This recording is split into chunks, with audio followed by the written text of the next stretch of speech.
Hello everyone, welcome back to YouTube channel of Vertex TBG Education. This is your tutor Ikra Fatima here and today I am going to discuss about modern forms of currency. आज की इस video में मैं आपसे modern forms of currency के बारे में discuss करने के लिए जा रही हूँ। तो वीडियो स्टार्ट करने से पहले मैं आपसे रिक्वेस्ट करना चाहती हूँ कि अगर आपने हमारे चैनल को सब्सक्राइब नहीं किया है या आप हमारे चैनल पे नए हैं तो हमारे चैनल को जाइए और अभी सब्सक्राइब कीजिए और बेल आइकन को प्रेस कर दीजिए ताकि आप हमारे नए अपडेट्स, नए वीडियोस को मिस नहीं कर सकें। तो चलिए स्टार्ट करते हैं। Modern forms of currency. ये मॉडर्न फॉर्म्स ऑफ करेंसी है क्या भाई? करेंसी पैसे तो पहले से ही हैं, अब ये मॉडर्न फॉर्म्स क्या है तो ये देखते हैं। Money acts as an medium of exchange in transaction. जब कोई चीज हम सामान खरीदते हैं या बेचते हैं या कोई भी चीज लेते हैं तो उसमें पैसा क्या होता है? बीच में मीडियम का, मीडिएटर का काम करता है, लिंक्ड होता है कि किसी के पैसा ही रहेगा तभी हम खरीद सकते हैं, अगर पैसा नहीं रहेगा तो हम नहीं खरीद सकते, ना ही बेच सकते हैं। ठीक है, तो money as acts as an medium of exchange, ये मीडियम ऑफ एक्सचेंज का काम करता है, यानी बीच में मीडिएटर का काम करता है। मनी के थ्रू ही हम कोई सामान बेच सकते हैं या कोई सामान खरीद सकते हैं, मनी के कारण ही। जैसे एग्जाम्पल, पहले क्या होता था, मनी अभी बीच में मतलब acts as a medium of exchange role play कर रहा है। पहले ऐसा नहीं होता था। पहले क्या होता था, अर्ली एजेस की बात करें हम तो पहले इंडियंस जो थे वो ग्रेन्स एंड कैटल्स को एज अ मनी इस्तेमाल करते थे। उनके पास पैसे अगर नहीं होते थे तो कोई सामान उनको लेना होता था या कुछ भी, तो कैटल को या उनके पास जो भी अनाज वगैरह हुआ करता था उसको बदले में ही अदला बदली करके सामान, अपनी जरूरतों को, अपने रिक्वायरमेंट्स को पूरा कर पाते थे। ठीक है, thereafter use of metallic coins, gold, silver, copper coins and it continued in the last century। फिर उसके बाद ये ग्रेन्स वगैरह वाला सिस्टम आया। ठीक है, अब उसके बाद फिर क्या हुआ, धीरे धीरे हम थोड़े डेवलप किए। ठीक है, तो उसके बाद फिर क्या हुआ, मेटलिक कॉइन्स आए। पहले मुगल पीरियड हुआ करता था। मुगल पीरियड में क्या होता था, जो भी राजा महाराजा शहंशाह आते थे अपने दौर में, अपने पीरियड में अपना सिक्का, अपना करेंसी, अपना नोट, अपना कॉइन छाप करके चले जाते थे। ठीक है, अब देखो यहाँ पे क्या है, मेटलिक कॉइन्स पहले हुआ करता था। जैसे कोई किसी के राजा के जमाने में गोल्ड का, किसी के जमाने में सिल्वर का, कॉपर का, ऐसे करके वो अपना कॉइन्स छापते थे। फिर उसके बाद धीरे धीरे हम डेवलप करें, और भी टेक्नोलॉजीज आई, हम डेवलप करते चले गए, ग्रो किए। उसके बाद हम क्या लेकर आए, करेंसी लेकर के आए, यानी पेपर वाला काम। ठीक है, यहाँ पे अब देखो क्या है, modern forms of money include currency यानी पेपर नोट्स एंड कॉइन्स। अब मॉडर्न फॉर्म्स ऑफ करेंसी में क्या होता है कि ये पेपर नोट्स होते हैं, यानी पेपर के भी बने हुए थे। हमने 200 रुपए देखा, 100, 500, 1000 देखा है ना, वैसे ही ये पेपर नोट्स होते हैं। और कॉइन्स, सिक्का, वो अब चलता है मॉडर्न फॉर्म्स में। क्यों? Modern forms currency is not made of precious metals. और पहले के दौर में जो मेटलिक कॉइन्स वगैरह हुआ करते थे, सोने के, चांदी के, वैसे इतने कॉस्टली, एक्सपेंसिव और बहुत महंगे हुआ करते थे। लेकिन अब क्या है, ये इतने प्रेशियस मेटल्स नहीं होते। पहले के मेटल्स, पहले के जो कॉइन्स होते थे वो प्रेशियस मेटल्स के बने हुए होते थे। लेकिन अभी के जो करेंसीज हैं, क्या पेपर नोट, कॉइन इतना महंगा नहीं है, प्रेशियस मेटल्स का नहीं बना हुआ, बहुत आम कॉमन है ये। जैसे grains and cattles are neither use of everyday use, it is without any use of its own. अब जैसे अब करेंसी के आ जाने से फिर क्या हुआ कि जो ग्रेन्स, कैटल्स को हम एक्सचेंज करते थे, ये सारी चीजें अब हमारे डेली लाइफ में बंद हो गए इस्तेमाल होना, यानी अब हम इसे क्या करते हैं, यूज नहीं करते हैं। अब एक चीज, why is it accepted as a medium of exchange? Money की बात करें तो मनी को ही हम as a medium of exchange क्यों एक्सेप्ट किया हमने? क्यों? क्योंकि ये जो मनी है, ये जो पैसा है, ये जो हम मतलब इसका बहुत वैल्यू होता है, इसके बदले ही हम कुछ सामान, इसके थ्रू ही हम कुछ सामान खरीद भी सकते हैं और बेच भी सकते हैं। क्यों? तो the currency is authorised by the government of country. और ये जो होती है, ये लीगल होती है।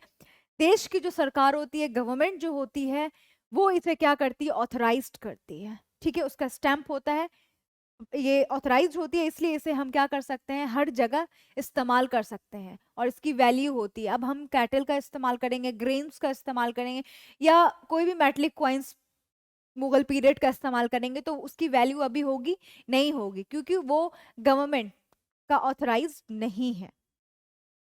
अब as per in India the RBI issues currency notes on behalf of the central government। और इंडिया में ये जो नोट्स, करेंसीज, कॉइन्स, ये सारे इनको कौन इशू करता है? तो रिजर्व बैंक ऑफ इंडिया, ठीक है, ये वो करती है। And as per Indian law no other organization is allowed to issue currency. RBI के अलावा हमारे देश में, इंडिया में, कोई भी अलग ऑर्गेनाइजेशन या कोई भी गवर्नमेंट इसे इशू नहीं कर सकती है। कौन बस कर सकता है? तो बस आरबीआई। अब moreover rupee is widely accepted as a medium of exchange. अब ये जो रूपी, ये जो पैसा भी नहीं, रुपया जो चलता है, इसे हम क्या कर सकते हैं? इस्तेमाल कर सकते हैं as a medium of exchange, क्योंकि ये पूरा का पूरा लीगली होता है और ऑथोराइज्ड होता है आरबीआई के द्वारा। इस पैसे, इस रुपये के अलावा हम और भी कोई पैसा या और भी कुछ अपने मन से पेपर वगैरह छाप करके नहीं कर सकते हैं इस्तेमाल। अब देखो ये क्या है? Deposit with bank. अब ये बैंक्स में डिपॉजिट्स, क्या पैसे जो हम जमा करते हैं उसको ही डिपॉजिट विद बैंक्स बोलते हैं। It is the other form in which people hold money is as deposits with bank. और ये एक दूसरा जरिया होता है जहां लोग अपना पैसा रखते हैं, ठीक है। कैसे? People deposit their extra cash in the banks by opening a bank account in the name. अपना नाम, अपने नाम का खाता खुलवा कर उनके पास जो पैसा होता है, जो जितना इस्तेमाल करने लायक होता है, वो उसको इस्तेमाल करते हैं, और बाकी जो बच जाता है सेव करने के लिए फॉर फ्यूचर, वो क्या करते हैं? इसको बैंक में जा करके जमा कर देते हैं। अब बैंक में ऐसे ही जाके नहीं जमा करते हैं, अपने नाम का अकाउंट खुलवाते हैं, उसके बाद फिर पेपर वर्क होता है, फिर अपना जा करके उसमें पैसा जमा करते हैं। जब चाहे वो कर सकते हैं और जब चाहे वो निकाल सकते हैं। Bank accepts it and pay an count as interest on the deposits. Bank इसे एक्सेप्ट करती है, फिर इंटरेस्ट वगैरह लगता है, फिर इसे डिपॉजिट करती है बैंक। तो ये हो गया deposit with banks. Deposit with banks समझ आया? डिपॉजिट विद बैंक्स में क्या होता है कि हम अपने नाम का खाता खुलवाते हैं, अकाउंट खुलवाते हैं, जो जितना ज़रूरत का पैसा हमारे पास होता है हम उसे इस्तेमाल कर लेते हैं, बच जाता है जो, या जिसे हम बचाना चाहते हैं, सेव करना चाहते हैं, उसे हम बैंक में जा करके जमा कर देते हैं। बाई कैसे? अपना खाता खुलवा करके। अब क्या? Demand deposits. एक तो डिपॉजिट विद बैंक्स था, अब ये डिमांड डिपॉजिट क्या है? अब जो डिपॉजिट्स हम कराए होते हैं, यानी कि हम बैंक में जमा किए होते हैं, उसको अब हमें जरूरत पड़ गई, सडनली पैसे की जरूरत पड़ गई, तो पैसा तो हमारे पास है नहीं, हमारा पैसा कहाँ है जमा? बैंक में जमा है। तो हम जब जा करके, जब चाहे उसे बैंक से जा करके पैसा निकाल लें अपने यूज के लिए, तो उसे डिमांड डिपॉजिट्स बोलेंगे। People have provisions to withdraw the money as and when they require. लोगों, जो जो भी लोग होते हैं उनको क्या होता है? उनके पास मतलब they have provisions to withdraw, यानी कि जब भी वो पैसा जमा किए हो, उनको जब भी जरूरत पड़े वो जहां वहां से जा करके निकाल लें अपने यूज के लिए, ठीक है, जब भी उनको जरूरत पड़े, when never they require. Okay, तो since the deposits in the bank accounts can be withdrawn on demand, these deposits are called demand deposits। और इसी को हम क्या बोलते हैं? डिमांड डिपॉजिट्स बोलते हैं। जब भी हमें जरूरत पड़े या हमें कैश की जरूरत पड़े, पैसे की जरूरत पड़े, हम अपने मन से जा करके अपने बैंक अकाउंट से जो जमा किया हुआ पैसा होता है उसे जा करके निकाल सकते हैं। इसी को ही हम क्या कहते हैं? डिमांड डिपॉजिट कहते हैं। अब इट ऑफर्स इंटरेस्टिंग फैसिलिटीज। अब ये कुछ इंटरेस्टिंग फैसिलिटीज प्रोवाइड करते हैं। वो क्या है? तो lends essential characteristics of money, medium of exchange, payments being made by checks instead of cash। ये बहुत ही मतलब कम इंटरेस्ट में पैसे भी देती है, जितनी जरूरत पड़ती है उतना पैसा ये प्रोवाइड करती है। Payments being made by cheques instead of cash. वहां पे पेमेंट्स कैसे होता है? कैश के थ्रू होता है, ठीक है। अब ये चेक क्या है? सॉरी, चेक के थ्रू होता है, फिर हम क्या करते हैं? कैश लेकर के चले आते हैं। अब ये चेक क्या? तो एक पेपर इंस्ट्रक्टिंग सिस्टम होता है, paper instructing the bank to pay specific amount. ये एक ऐसा पेपर होता है जिसमें हम जितना अमाउंट लिखेंगे और बैंक में हम जा करके देंगे। अब हमें जितने पैसे की जरूरत पड़ती है हम इस चेक में अपना मेंशन कर देंगे और उसे जा करके निकाल सकते हैं। स्पेसिफिक अमाउंट होता है from the person in whose name the cheque. जिसने, जिस इंसान के नाम का वो चेक रहता है, उसमें जितना वो पैसा डालेगा वो जा करके बैंक से उसे निकाल सकता है। Has been issued. Thus, it makes possible to directly settle payments without the use of cash। और ये बिना कैश के हम क्या कर सकते हैं? पैसा डालकर अपना निकाल सकते हैं।